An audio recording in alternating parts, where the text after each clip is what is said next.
ಕಂಡರೆ ಬಿಜೆಪಿ ನಾಯಕರಿಗೆ ಹೊಟ್ಟೆ ಉರಿ. ಸಿದ್ದರಾಮಯ್ಯ ಮೇಲೆ ತನಿಖೆ ಬೇಕಾದ್ರೆ ಮಾಡ್ಲಿ ಅಂತ ಮೈಸೂರಲ್ಲಿ ಗೃಹ ಸಚಿವ ಪರಮೇಶ್ವರ್ ಹೇಳಿಕೆ ಕೊಟ್ಟಿದ್ದಾರೆ. ಇಡಿ ಸಿಬಿಐನವರು ನಮ್ಮನ್ನ ಕೇಳಿ ತನಿಖೆ ಮಾಡ್ತಾರಾ? ಸುಮ್ನೆ ಆರೋಪ ಮಾಡಿದ್ರೆ ಜನ ಸುಮ್ನಿರ್ತಾರಾ? ಅದರಲ್ಲೂ ಮೈಸೂರಿನ ಜನ ಸುಮ್ನಿರ್ತಾರಾ ಅಂತ ಪರಮೇಶ್ವರ್ ಪ್ರಶ್ನೆ ಮಾಡಿದ್ದಾರೆ.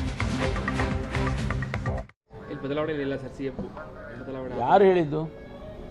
ಯಾರ ಬದಲಾವಣೆ ಮಾತೇ ಯಾರು ಆಡಿಲ್ವಲ್ಲ.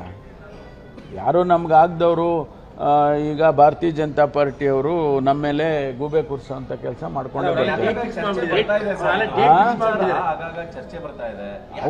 ಅಲ್ಲಲ್ಲ. ಅವ್ರು ಚರ್ಚೆ ಮಾಡಿದ್ರೆ ನಾವೇನ್ರಿ? ನಾವು ಹೇಳ್ತಾ ಇರೋದು ಯಾವುದೇ ಕಾರಣಕ್ಕೂ ಬದಲಾವಣೆ ಇಲ್ಲ.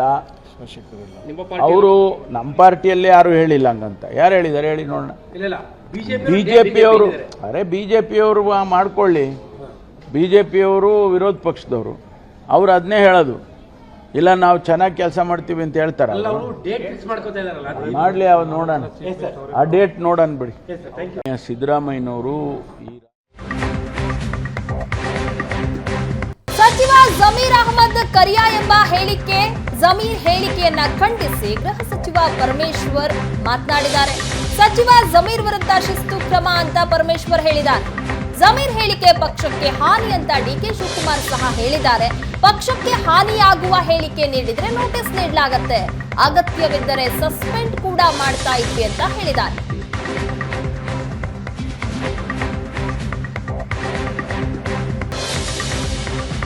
ಪಕ್ಷಕ್ಕೆ ಹಾನಿಯಾಗುವಂತಹ ಹೇಳಿಕೆ ನೀಡಿದ್ರೆ ನೋಟಿಸ್ ನೀಡಲಾಗುತ್ತೆ, ಅಗತ್ಯ ಇದ್ರೆ ಸಸ್ಪೆಂಡ್ ಕೂಡ ಮಾಡ್ತಾ ಇದ್ವಿ ಅಂತ ಪರಮೇಶ್ವರ್ ಹೇಳಿದ್ದಾರೆ. ಮೈಸೂರಲ್ಲಿ ಮಾತನಾಡಿದ ಸಂದರ್ಭದಲ್ಲಿ ಸಚಿವ ಜಮೀರ್ ಅಹಮದ್ ಅವರ ಹೇಳಿಕೆಯನ್ನ ಖಂಡಿಸಿದ್ದಾರೆ ಪರಮೇಶ್ವರ್. ಈ ಮೂಲಕ ಅಲ್ಲ, ಹೊರೆ ಆಗಿದೆ ಅಂತ ಹೇಳಿ ನಮ್ಮ ಅಧ್ಯಕ್ಷರೇ ಹೇಳಿದಾರಲ್ಲ.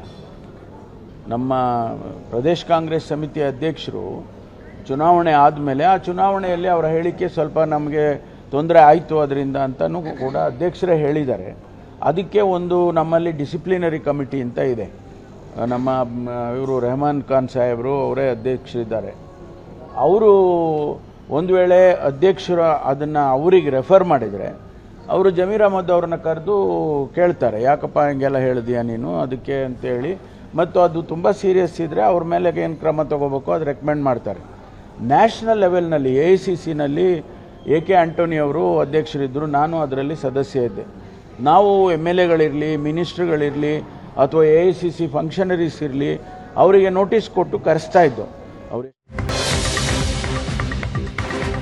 40% ಕಮಿಷನ್ ಆರೋಪದಲ್ಲಿ ಬಿಜೆಪಿಗೆ ಕ್ಲೀನ್ ಚಿಟ್ ವಿಚಾರಕ್ಕೆ ಸಂಬಂಧಪಟ್ಟಂತೆ ಮೈಸೂರಲ್ಲಿ ಗೃಹ ಸಚಿವ ಪರಮೇಶ್ವರ್ ಹೇಳಿಕೆ ಕೊಟ್ಟಿದ್ದಾರೆ. ಕೆಂಪಣ್ಣ ಆಯೋಗದ ಪತ್ರದ ಮೇಲೆ ಹೋರಾಟ ಮಾಡಿದ್ದೆವು. ಕೆಂಪಣ್ಣ ಆಯೋಗದ ಪತ್ರವೇ ನಮಗೆ ದಾಖಲೆಯಾಗಿತ್ತು. ಲೋಕಾಯುಕ್ತ ಯಾವ ಆಧಾರದ ಮೇಲೆ ಸಾಕ್ಷಿ ಇಲ್ಲ ಎಂತಿದೆ ಅಂತ ಹೇಳಿದ್ದಾರೆ. ಅಗತ್ಯ ಇದ್ರೆ ಮತ್ತೆ ಮರು ತನಿಖೆಗೆ ಒಳಪಡಿಸುವುದಕ್ಕೆ ಸಿದ್ಧ ಇದೆ. ಮೈಸೂರಲ್ಲಿ ಗೃಹ ಸಚಿವ ಪರಮೇಶ್ವರ್ ಈ ರೀತಿ ಹೇಳಿಕೆ ಕೊಟ್ಟಿದ್ದಾರೆ. ನೋಡಿ, ನಾವು ಹೋರಾಟ ಮಾಡಿದ್ದು ಆಧಾರರಹಿತವಾಗಿ ನಾವು ಮಾಡಿಲ್ಲ. ಕೆಂಪಣ್ಣವರು ಕಾಂಟ್ರಾಕ್ಟರ್ಸ್ ಅಸೋಸಿಯೇಷನ್ನಿನ ಅಧ್ಯಕ್ಷರಾಗಿದ್ದರು. ಅವರೀಗ ಪಾಪ ತೀರು ಹೋಗಿದ್ದಾರೆ. ಅವರು ಪ್ರಧಾನಮಂತ್ರಿಗಳಿಗೆ ಪತ್ರ ಬರೀತಾರೆ. ಒಂದು ಜವಾಬ್ದಾರಿಯುತವಾದಂಥ ರಿಜಿಸ್ಟರ್ಡ್ ಬಾಡಿ ಯಾವುದು ಕಾಂಟ್ರಾಕ್ಟರ್ಸ್ ಅಸೋಸಿಯೇಷನ್, ಅದರ ಅಧ್ಯಕ್ಷರವರು. ಅವರು ಅನೇಕ ಉದಾಹರಣೆಗಳನ್ನು ಕೊಟ್ಟು ಪ್ರಧಾನಮಂತ್ರಿಗೆ ಬರೀತಾರೆ. ಅವರು ಬರೆದ ಮೇಲೆ ನಾವು ಅದನ್ನು ಈ ರೀತಿ ಒಂದು ರಿಜಿಸ್ಟರ್ಡ್ ಬಾಡಿ ರೆಸ್ಪಾನ್ಸಿಬಲ್ ಪರ್ಸನ್ ಪ್ರಧಾನಮಂತ್ರಿಗೆ ಬರೀತಾರೆ, ಪ್ರಧಾನಮಂತ್ರಿಗಳೇನೂ ಕೂಡ ಅದಕ್ಕೆ ಉತ್ತರ ಕೊಡೋದಿಲ್ಲ ಅಂಥೇಳಿ ನಾವು ಅದನ್ನು ಒಂದು ಇಶ್ಯೂವನ್ನು ಜನ ಸಮುದಾಯದ ಮುಂದೆ ಹೇಳಿದ್ವಿ. ನಾವು ಹೌದು, ನಾವು ಬಿಜೆಪಿ ಸರ್ಕಾರದ ವಿರುದ್ಧ ಕೋವಿಡ್ ಹಗರಣ ಆರೋಪ ವಿಚಾರಕ್ಕೆ ಸಂಬಂಧಪಟ್ಟಂತೆ ಪರಮೇಶ್ವರ್ ಅವರು ಪ್ರತಿಕ್ರಿಯೆ ಕೊಟ್ಟಿದ್ದಾರೆ. ಸಚಿವ ಸಂಪುಟ ಸಭೆಯಲ್ಲಿ ಚರ್ಚಿಸಿ ಮುಂದಿನ ಕ್ರಮವನ್ನ ಕೈಗೊಳ್ಳುತ್ತೀವಿ. PPE ಕಿಟ್, ಆಕ್ಸಿಜನ್, ಬೆಡ್ ಖರೀದಿಯಲ್ಲಿ ಅಕ್ರಮ ಆಗಿದೆ.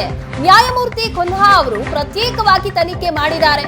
SIT ಹಾಗೆ CBIಗೆ ನೀಡೋ ಬಗ್ಗೆ ಕ್ಯಾಬಿನೆಟ್ನಲ್ಲಿ ತೀರ್ಮಾನ ಕೈಗೊಳ್ಳಲಾಗುತ್ತೆ ಅಂತ ಪರಮೇಶ್ವರ್ ಅವರು ಹೇಳಿಕೆ ಕೊಟ್ಟಿದ್ದಾರೆ. ಸಚಿವ ಸಂಪುಟ ಸಭೆಯಲ್ಲಿ ಚರ್ಚಿಸಿ ಮುಂದಿನ ಕ್ರಮವನ್ನ ಕೈಗೊಳ್ಳಲಾಗುತ್ತೆ ಅಂತ ಹೇಳಿದ್ದಾರೆ. ಜಸ್ಟಿಸ್ ಕುನ್ನಾ ಅವರು ವರದಿ ಕೊಟ್ಟಿದ್ದಾರೆ. ಅವರು ಎಲ್ಲ ವಿಚಾರಗಳಲ್ಲೂ ಕೂಡ ಒಂದೊಂದು ತನಿಖೆಯನ್ನು ಎಕ್ಸಾಮಿನ್ ಮಾಡಿದ್ದಾರೆ. ಮಾಡಿ ಅವರು ರಿಪೋರ್ಟನ್ನು ಸರ್ಕಾರಕ್ಕೆ ಕೊಟ್ಟಿದ್ದಾರೆ. ಉದಾಹರಣೆಗೆ PPE ಕಿಟ್ನಲ್ಲಿ 3,000 ರೂಪಾಯಿಗೆ ಸಿಕ್ಕೋದು 3,000 ರೂಪಾಯಿ ಚೈನಾದಿಂದ ತಂದಿದ್ದಾರೆ. ಅದರಲ್ಲಿ ಒಂದು 14 ಕೋಟಿ ರೂಪಾಯಿ ಅವ್ಯವಹಾರ ಆಗಿದೆ ಅಂತ ಹೇಳಿ. ಅದೇ ರೀತಿ ಡ್ರಗ್ಸು ಪರ್ಚೇಸ್ ಮಾಡೋದ್ರಲ್ಲಿ, ಆಮೇಲೆ ಈ ಹಾಸ್ಪಿಟಲ್ ಬೆಡ್ಸು, ಆಮೇಲೆ ಆಕ್ಸಿಜನೇಟರ್ಸು ಒಂದೊಂದರಲ್ಲೂ ಕೂಡ ಅವರು ಸಪರೇಟಾಗಿ ಮಾಡಿದ್ದಾರೆ. ಒಂದೊಂದರಲ್ಲೂ ಎಷ್ಟು ನಷ್ಟ ಆಗಿದೆ.